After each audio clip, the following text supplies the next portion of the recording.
Hey, this is Bob Dickinson. I wanted to do a quick overview of some tinkering I did around with OneLogin APIs and login integration.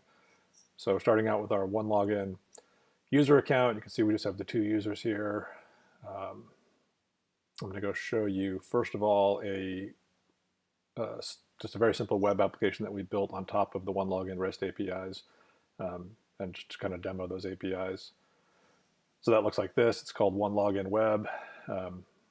I'll send a link to the GitHub repo for this, but you can see it shows the same two users we had before. It allows you to select them. I can drill in and see my own account and which apps I have installed.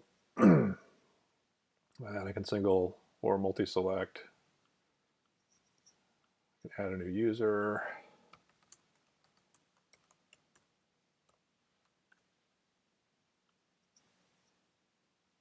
Let's see that we have this new user here. If I go back to my OneLogin account,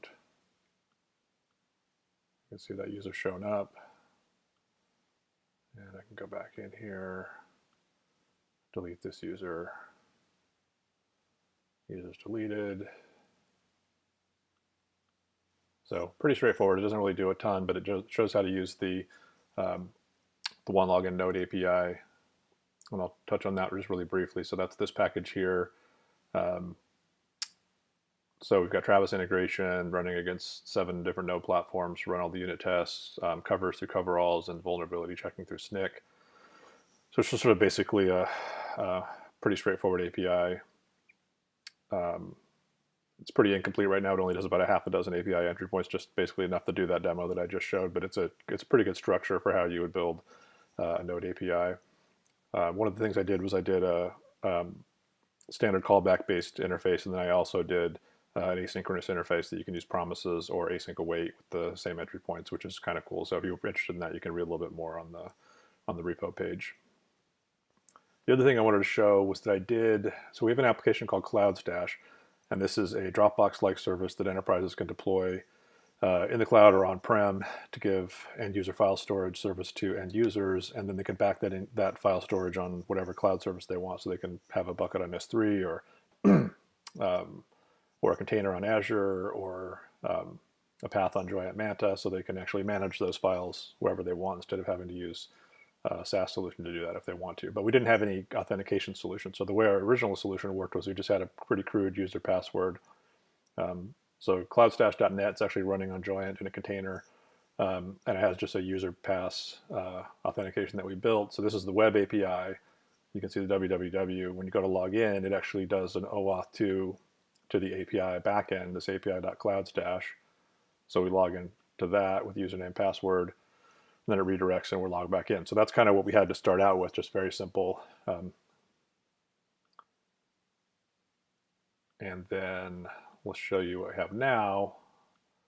So now we have a version, this is just, I'm running on my local machine using SAML authentication.